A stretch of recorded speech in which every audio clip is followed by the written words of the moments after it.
Poštovani gledaoci, dobrodošli u novu epizodu emisije TV Justice. U decembru je naša ekipa posjetila glavni grad Ukrajine kao i neka od stratišta koja su postala poznata širom svijeta nakon zločina ruskih snaga. Govorimo o nastojanjima Ukrajinaca da dođu do pravde za ratne zločine i paralelama sa Bosnom i Hercegovinom. Thanks God, nobody died tonight, but more than 50 people was injured. 20 people right now take the hospitalization. Right now they're in the clinic. From 20 people, 2 of them is children. After 24th of February, it's more than 100,000 cases as war crime. Хай отримують по заслузі. На що вони заслуговують, хай отримують. Тут вона була розстріляна.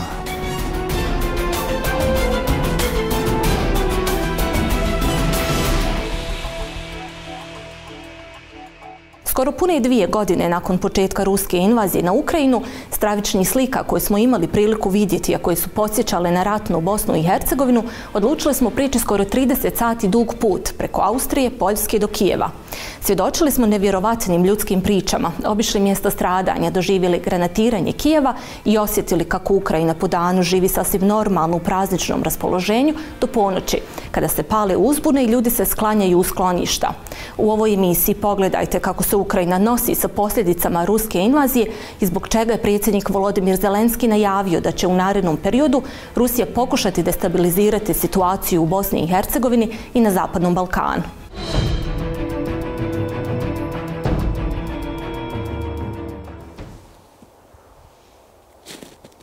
Мене звати Ольга, а це мій чоловік Ігор. 7 березня 2022 року він вирішив піти до моєї мами і до своєї сестри провідати, так як з ними не було зв'язку, на Яблунську. І з того часу він не повернувся. Там він брав з собою продукти харчування для моєї мами і сестри і ліки. Ну і все, а хлопців зупинили росіяни, російські військові, і сказали, що хлопці, що ви тут робите? Вони сказали, йдуть подивитися до своєї бабусі. Але вони їм сказали, що тут живих немає вже нікого. Він з ними посидів, десь близько 10 годин ранку він від них пішов. Все нормально, він до них дійшов, він з ними побув, а вже як назад йшов до нас додому, то він уже не повернувся.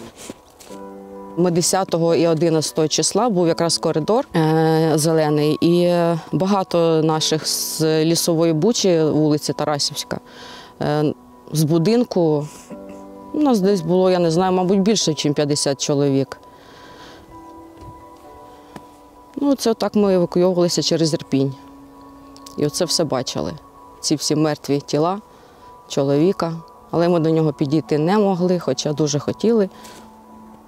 Донька бачила чоловіка, а сину ми наділи шапку на очі, щоб він цього всього не бачив. Він любив життя, він завжди був веселий, він чогось завжди прагнув досягти.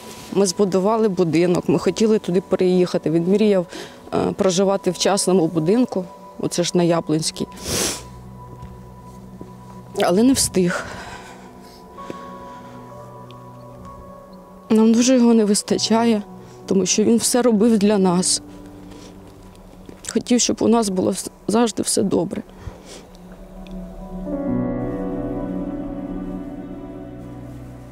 Igor Sančenko jedan je od više od 400 civila ubijenih u Buči. U masovnoj grobnici, otkrivenoj kod obližnjeg hrama, pronađeno je 118 tijela, od čega 30 žena i 2 djece. Ovaj zločin ruski mediji, visokorangirani zvaničnici često zloupotrebljavaju i porede sa Srebrenicom.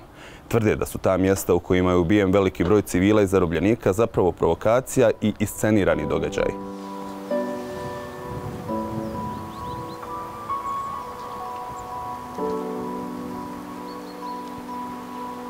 Загалом по Бучі було вбито більше 500 людей. І ще кілька імена, яких нам вже відомі, І ще кілька десятків людей, імена яких ще встановлюються, тому що тіла могли лежати тижнями на вулицях і, відповідно, вони були пошкоджені. Більшість людей були вбиті кульовими пострілами.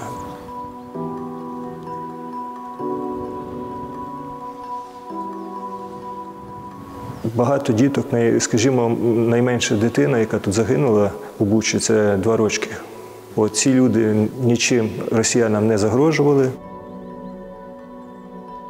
Останнє богослужіння в нашому храмі було 26 лютого, вже під обстрілами. Люди ховалися по підвалам, ховалися десь, де могли знаходитися у храмі.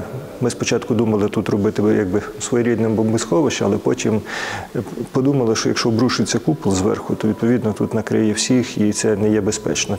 Люди були змушені, скажімо так, не було нічого, і потрібно, щоб приготувати якусь їжу, десь роздобути воду. Потрібно було виходити, щоб вижити.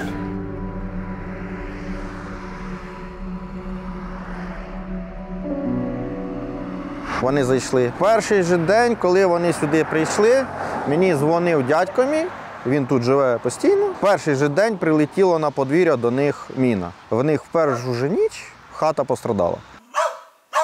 Мій дядько ховався в школі, він просидів там, по-моєму, 12 днів.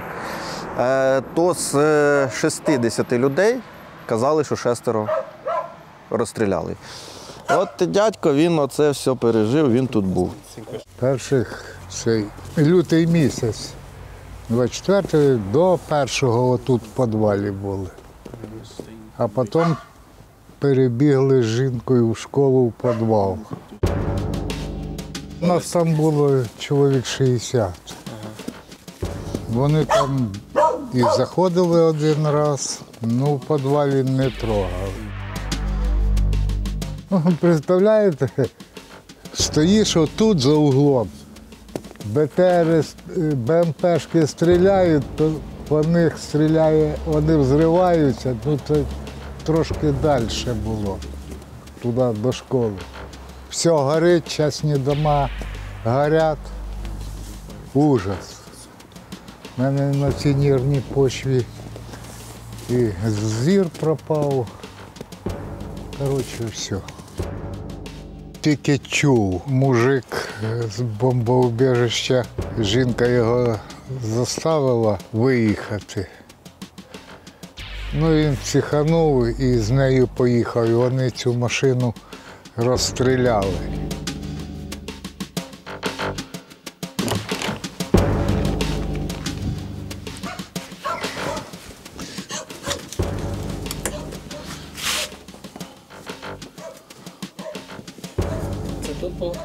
Тут вона була розстріляна.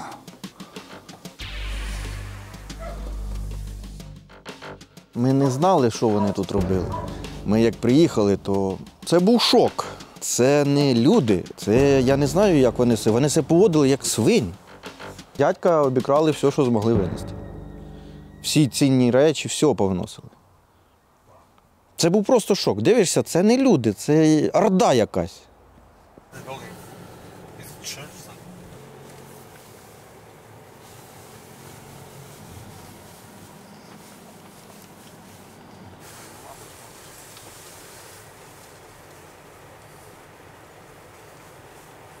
Мені жінка з Києва дзвонить, в 5 утра, каже, Сереж, бомбять. Я кажу, та що ти угомонісь, типа.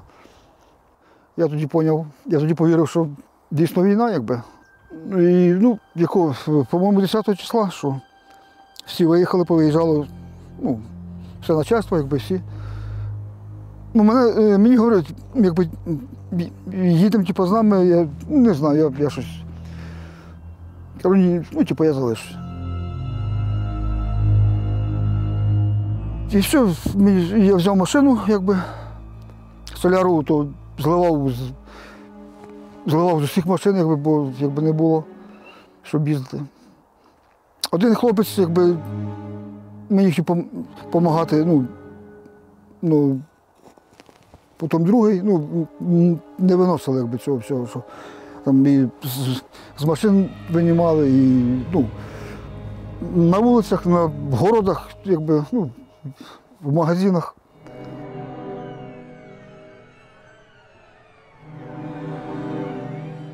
Ну, я реально не вважав, але до 300 це якби 100%. Щоб якби немало цивільних ще якби захоронені не тільки в одному місці, а по кладовищу теж ну, багато, бо ну, якби хто рідний з них був, то просили, щоб хоронити біля родини. Як солдатів, так і цивільних. Ось цей участок, один ряд вверх, і ось ще трошки нижче невідомі.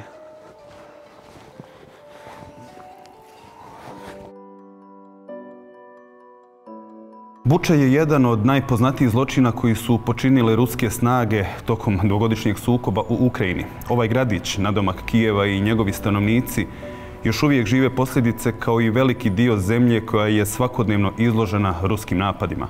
U susret drugoj godišnjici od početka invazije, ukrajinski predsjednik Volodymyr Zelensky rekao je da će posljedice ruskog djelovanja iduće osjetiti Bosna i Hercegovina i Zapadni Balkan.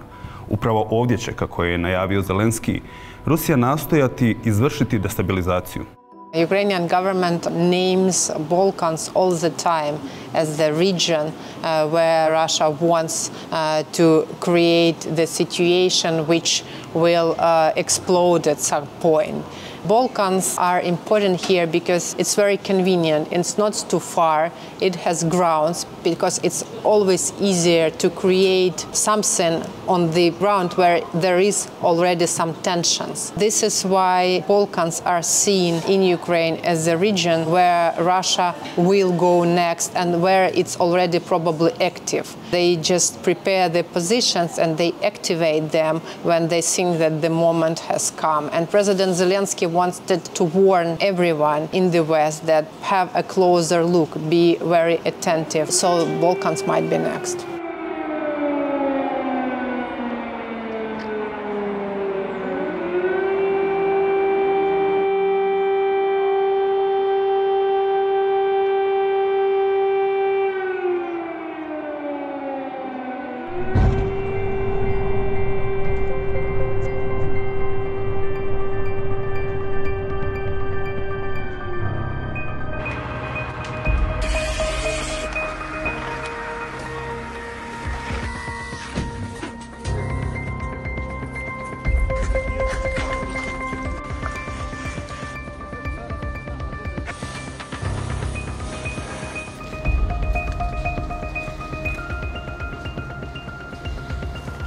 Ой, я проснулася, в мене все як у вісні просто було, і я не зрозуміла, я зразу хватаю дитину, біжу голими ногами і по стеклу по цьому забігаю до батьків у кімнату. Ми не розуміємо, що робити просто. Ми бачимо, що на балконі вже палах, розгорається цей дим, починаємо тушити, але ж думаємо, поки ми будемо його тушити, то там іще завалить, ми не виберемось. І пішли в укриття, і виходили, все горить, і ця велика яма. До швидкої не довезли. Говорять, що від скорої до скорої, але у мами мікроінсульт. Мама вже старенька вже.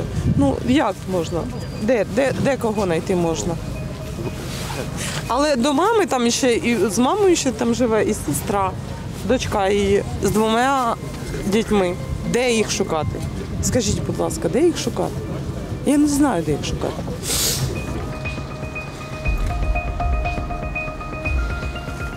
U noći sa 12. na 13. decembar u jutarnjim satima desio se ponovo napad na Kijev. Granata je pala tačno između stambene zgrade i obdaništa na desnoj strani Kijeva, sa druge strane rijeke. I kao što možete vidjeti, zgrada je potpuno uništena, automobili su potpuno uništeni. I zaista je nejasno kako se ponovo desilo da se alarm, odnosno uzbuna za bombardovanje i granatiranje dešavaju u isto vrijeme, zato što Kijev ima jedan od najboljih protuzračnih sistema u svijetu trenutno. Ballistic missiles, about 8,000 kilometers per hour. The speed is so high, and that's why we doesn't have windows of time to give the information. It's actually it's responsible our military forces for that. Can you just confirm how many injured are? Thanks God, nobody died tonight, but more than 50 people was injured. 20 people right now take the hospitalization. Right now they're in the clinic. From 20 people, 2 of them is children. Ukrajinska potraga za pravdom za ratne zločine koji su počinile ruske snage je složena. Brojne domaće i međunarodne organizacije, pa čak i pojedinci, mapiraju ratne zločine kojih je sada već više desetina hiljada. Paralelno se u Ukrajini odvija preko 1500 suđenja u odsustvu ruskim vojnicima. Podnose se krivične prijave u zemljama Zapadne Evrope, a veliki broj zločina još nije poznat jer domaće i međunarodne organizacije nemaju ni pristup dijelovima pod kontrolom ruske vojske. My neighbor was killed basically here at this spot. A friend of his could not sleep the nights, knowing that this man died here, that Oleg Ivanov died here. He was under the shelling, under the bombs here, digging the grave, hiding in the grave. And then later on, finally, he managed to dig some hole and bury Oleg Ivanov. Then he put the address from his house on top of the grave and even made like a little cross on the grave. The address was put there to later be able to identify, because as you know, maybe you know, a lot of people are still considered missing because they are not identified, many hundreds of people. The fact that there are more than 30,000 missing, that's the same number, let's say, as the total number of persons that went missing from the Bosnian conflict. The Ukrainian authorities have launched an investigation into missing persons cases in time of war, and this creates a whole bunch of additional challenges. For example, a large part of the population has fled Ukraine, and many of these people, now refugees in Europe and elsewhere, may have missing relatives in Ukraine, or they may have been deported or in captivity in Russia if alive. But if dead, the only way of identifying their missing relatives is to receive a reference sample, and yet the families are not available to the authorities in Ukraine, and so this poses an additional challenge. And then there's also the issue of large number, but undisclosed and unknown, but believed to be very high, of persons deceased or killed in Mariupol last year, and that have been buried in mass graves around Mariupol. And obviously the Ukrainian authorities are looking for their citizens, but they don't have access to that territory because those territories remain occupied.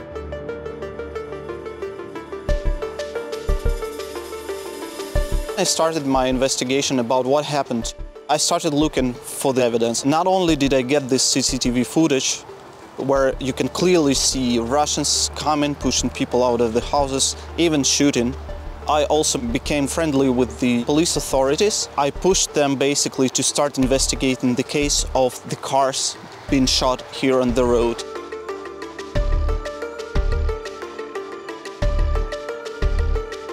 They managed to develop this case into getting more information, more CCTV cameras from the supermarket, from commercial center that stands next to us. And thanks to that CCTV footage, a whole new big investigation started. It involved Russians killing at least 5 people here on this road and the road next to it, shooting a total of 10 cars. Some people survived. All this evidence, and especially the CCTV cameras from the commercial center, they made a big case. The Russians were identified, their commander was identified, their vice commander was identified, and many shooters were identified. As of now, we have 5 suspects, and they are being tried here in the European court now.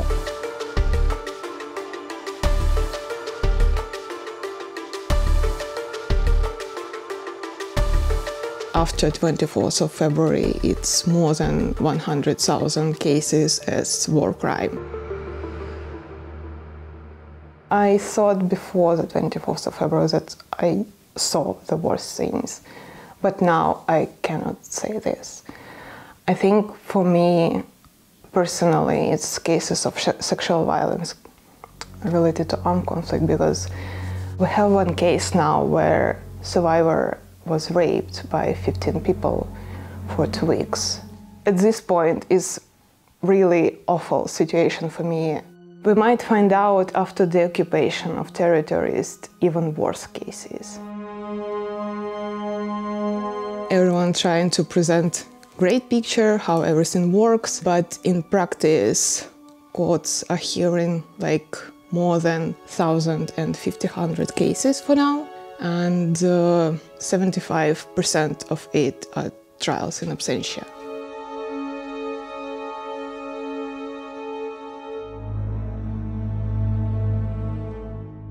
As we know, since the beginning of the full-scale invasion, there are many different efforts to bring accountability for crimes committed in Ukraine. You obviously know about the investigation by the International Criminal Court, but that one will focus on the top-level perpetrators, so President Putin and other top-level officials. There are also more than 100,000 cases opened by Ukrainian prosecutors, but they cannot, because of some limitations of Ukrainian criminal law, focus on commanders, because there is no concept of command responsibility.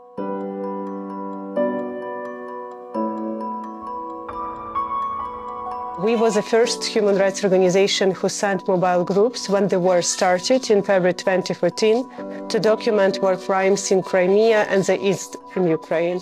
And when large-scale invasion started, we united our efforts with dozens of regional organizations. We built all Ukrainian network of local documentators. And we have an ambitious goal to document each criminal episode which was committed in the smallest village in each oblast in Ukraine.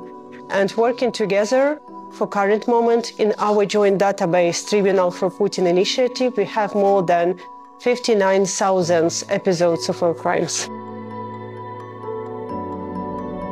All of our cases start with one or two incidents, but ultimately we expand these cases to include, for example, the entire area. One of our cases concern Kiev region, and there we started with a few incidents, but we expanded it to include 18 villages that were under occupation.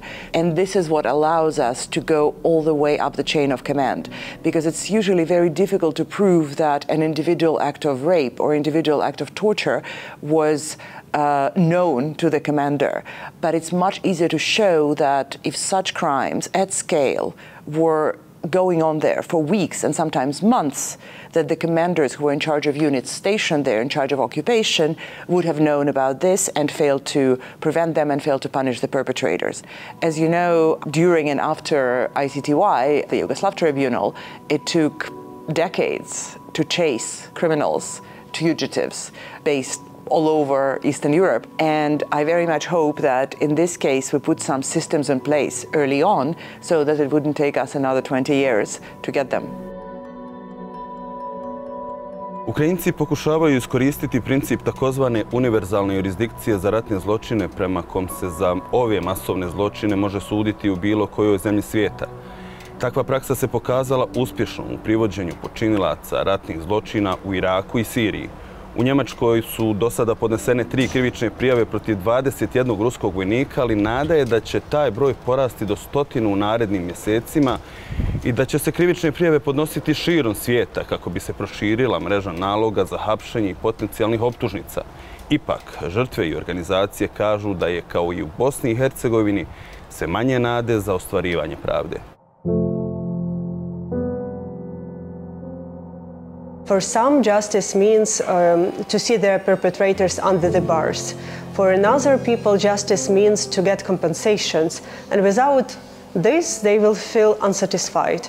For some people, justice means just to know the truth, what happened with their beloved ones, and that's all. And for some people, justice means a possibility to be heard and to get official recognition that something which happened with them, it's not just immoral, but it's illegal. So this comprehensive justice strategy, this is something which we have to do as a country.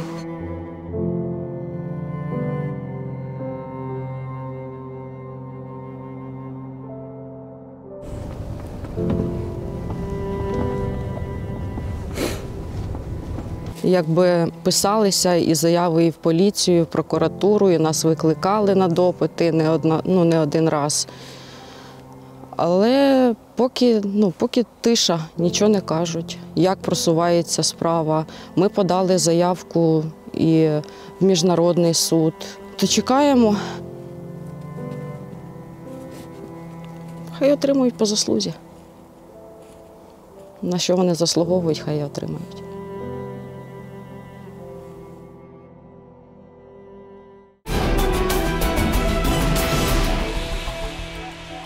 Ovu i druge priče BIRN-a Bosne i Hercegovine pratite na našoj web stranici detektor.ba ili na našim društvenim mrežama. Hvala za pažnju.